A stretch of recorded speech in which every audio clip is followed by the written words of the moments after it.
அனைத்து விவசாய பெருமக்களுக்கும் வணக்கம். நான் உங்கள் அக்ரி பிரவீனா.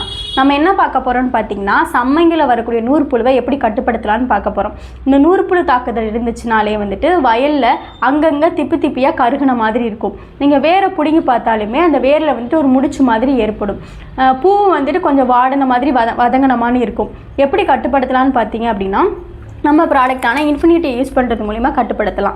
ஏன் அப்படி கேட்டிங்க அப்படின்னா, இதில் நூற்புழுவை கட்டுப்படுத்துறதுக்காண்டி பொக்கோனியா ஸ்பீசிஸ் வெட்டிசிலியம் கிளாமிடோஸ்போரியம் ஒரு நுண்ணீர் வச்சுருக்கோம்.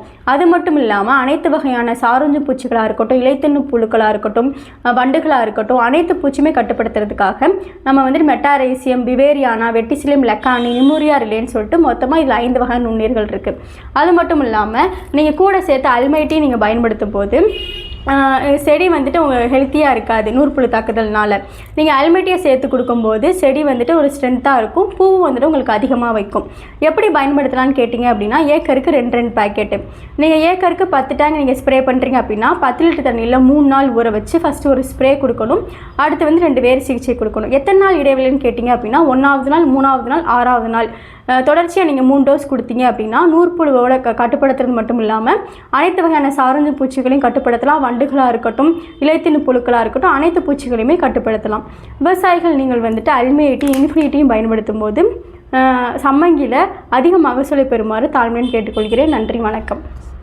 தொடர்புக்கு 8807494699.